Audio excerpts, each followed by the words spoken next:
Il y a des périodes de sécheresse qui compromettent vraiment les terres qui sont en hauteur. Et il y a en même temps les phénomènes d'inondation qui compromettent les cultures en bas-fond. Donc en fait la sécheresse et les inondations se côtoient à longueur de saison, ce qui complique la production agricole du pays. Nos pays aussi, à l'image des pays de l'Europe, ont développé un système de production agricole basé beaucoup sur les engrais et les pesticides chimiques. Alors, cette évolution n'est pas sans conséquence justement sur l'environnement et sur aussi la qualité des produits.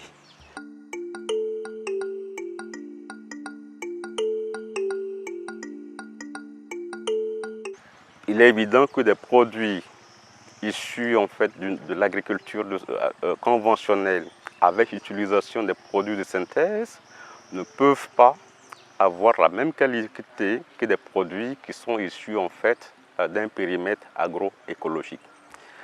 D'un côté, vous avez en fait des pesticides avec bien sûr des risques en fait de contamination au regard des mauvaises pratiques, des mauvais usages des producteurs. Et d'un autre côté, vous avez en fait des intrants qui sont beaucoup plus en fait naturels. Évidemment, vous ne pouvez pas avoir la même qualité.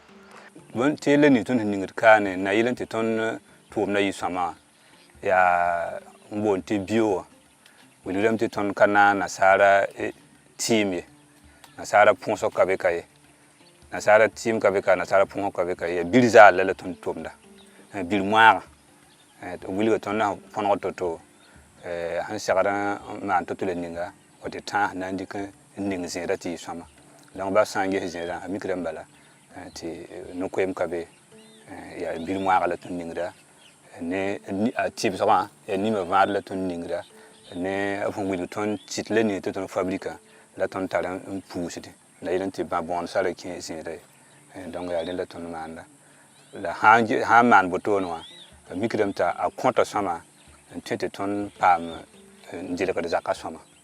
Voilà. Ce qu'on a constaté en comparant en fait des intrants organiques, notamment lorsqu'on prend du compost et qu'on l'enrichit avec par exemple le trichoderme appliqué à la tomate.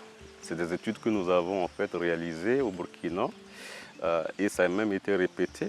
Le constat qu'on fait, c'est que la qualité nutritionnelle de la tomate est améliorée avec cette fertilisation, cette biofertilisation, à travers bien sûr un accroissement de la teneur en bêta-carotène. Comparé aux produits que je payais avant de connaître la boutique qui vend les produits bio, je me suis rendu compte que bon, on paye ces produits, on n'arrive pas à les conserver. Alors que là, tu payes ces produits à peu près au même prix, vraiment au même prix, et que tu peux conserver longtemps. En plus, c'est bon pour la santé. Nous avons constaté, par exemple, sur le cas de l'oignon, que des producteurs qui utilisent beaucoup plus du compost, notamment la fumure organique, par rapport à ceux qui utilisent des engrais minéraux, vous allez avoir de l'oignon de qualité différente en termes de conservation. Se conserve beaucoup plus longtemps que ceux qui ont bénéficié d'un apport d'engrais de synthèse.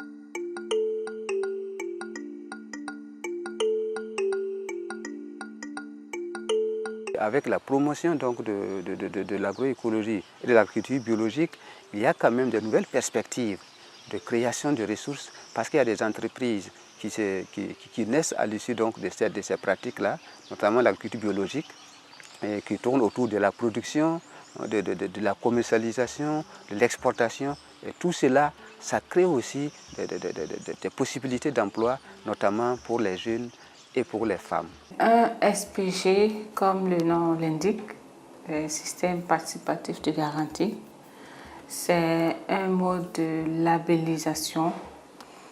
S'agissant du Sénat Bio, c'est un système de labellisation qui intègre tous les acteurs de la chaîne, c'est-à-dire les producteurs, les commerçants, les transformateurs, voilà, l'organisme certificateur. Pour tout opérateur qui demande la certification, la première étape c'est l'inscription.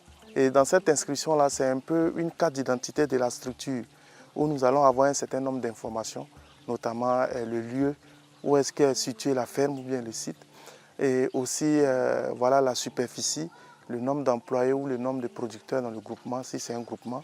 Donc après ça, nous allons travailler à partager avec ces opérateurs-là un document, un outil que nous appelons base de données. En ce moment, le technicien vient sur le terrain, voilà, pour voir effectivement est-ce que les informations qui ont été mises sur la base de données reflètent les réalités terrain. Et en ce moment, il y a des corrections qui seront faites de telle sorte à ce qu'on puisse, en tout cas, écarter les écarts, je dirais ça comme ça, qui pourront compromettre à la certification. Et si tous ces éléments sont OK, nous donnons l'information au comité central de certification, qui est un organe de la certification SPG, qui vient sur le terrain maintenant. Ils échangent avec les producteurs ou en tout cas les promoteurs des fermes. Ils essaient de voir un peu les insuffisances. Ils font aussi des visites terrain.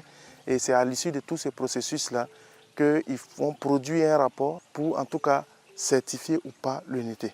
Pour celui qui est certifié, il a droit à 3 ans d'utilisation du label. Et chaque année, il y a des contrôles annuels qui sont faits par les CCC. La vision du Sénat Bio à travers le SPG, la confiance. Les acteurs se font mutuellement confiance, même si il y a le contrôle derrière pour s'assurer que cette confiance est bien méritée et respectée. Il y a la transparence entre les différents acteurs. Il y a la participation, voilà, dans la mesure où tous les acteurs sont impliqués, sont intégrés.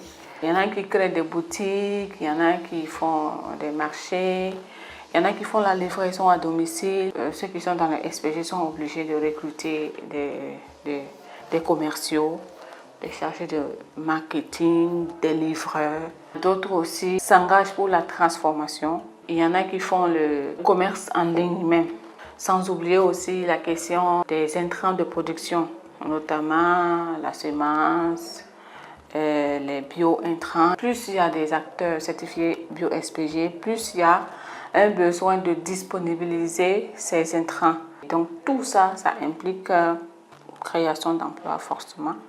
Nous sommes autour de plus de 800 producteurs comme ça certifiés, avec plus de 70% qui sont des femmes.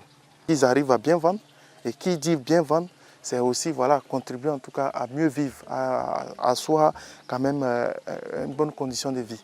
Donc il y a une satisfaction morale et financière aussi de ces producteurs-là qui sont dans la dynamique.